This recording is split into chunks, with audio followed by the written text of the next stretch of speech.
بلوچستان کے شہر تربت میں ڈسٹرکٹ ایجوکیشن آفیسر کیچ منظور احمد کی امشیرہ کی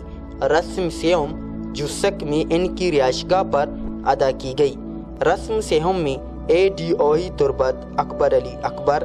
سابق ڈی او کیچ آجی امداد ملک، deputy D O Dasht Sherjan Dashti, assistant divisional director Makran Mumtaz Baloch, XEN public health Aji Khalid Baloch, head master government boys high school Dagarkan Maula Bakhsh, Allama Iqbal open university Gwadar region کے deputy regional director Majid Hussain, Ali Jan Baloch, G T A organiser Nazir Ahmed, Abdul Majeed بیزنجو، عبد الصمد، دیگر تعلیمی افسران، طلباء، اساتذہ کرام، ابو الحسن آسکانی، قادر بخش و دیگر سیاسی و سماجی رہنماؤں نے شرکت کر کے فاتحہ خوانی کی اور تعزیت کا اظہار کیا۔